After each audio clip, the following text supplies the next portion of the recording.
ஆச்சி மசாலா எந்த சமையலும் ருசி தேடும் ரகசியம் 20 ரூபாய்.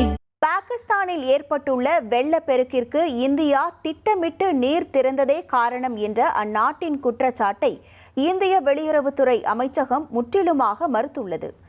ஆசியான் கூட்டமைப்பில் இது தொடர்பாக பாகிஸ்தான் எழுப்பிய குற்றச்சாட்டுகளை முற்றிலும் நிராகரிப்பதாக தெரிவித்த வெளியுறவுத்துறை செய்தி தொடர்பாளர் ரந்தீர் ஜெய்ஸ்வால், எல்லை தாண்டிய பயங்கரவாதத்தை பாகிஸ்தான் உறுதியாக கைவிடும் வரை சிந்து நதிநீர் ஒப்பந்தம் நிறுத்தி வைக்கப்பட்டிருப்பதாக கூறினார்.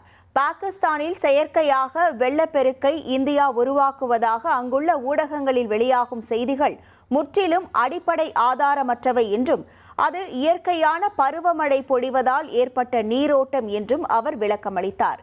ஜம்மு மற்றும் அதன் சுற்று வட்டார பகுதிகளில் ஜூலை 20 முதல் 23ஆம் தேதி வரை பெய்த கனமழையே செனாப் நதியில் வெள்ளப்பெருக்கு ஏற்பட காரணம் என்றும் இதனை பாகிஸ்தானின் வெள்ள முன்னறிவிப்புக்கு பிரிவுக்கு ஒப்புக்கொண்டுள்ளது என்றும் சுட்டிக்காட்டினார். கடந்த ஆண்டை போலவே மனிதாபிமான அடிப்படையில் அதிக வெள்ளப்பெருக்கு குறித்த தகவல்களை தூதரக வழிகள் மூலமாக பாகிஸ்தானுடன் இந்தியா பகிர்ந்து கொள்ளும் என்றும் வெளியுறவுத்துறை அமைச்சகம் தெரிவித்துள்ளது. ஆச்சி மசாலா எந்த சமையலும் ருசி தேடும் ரகசியம் 20 ரூபாய்.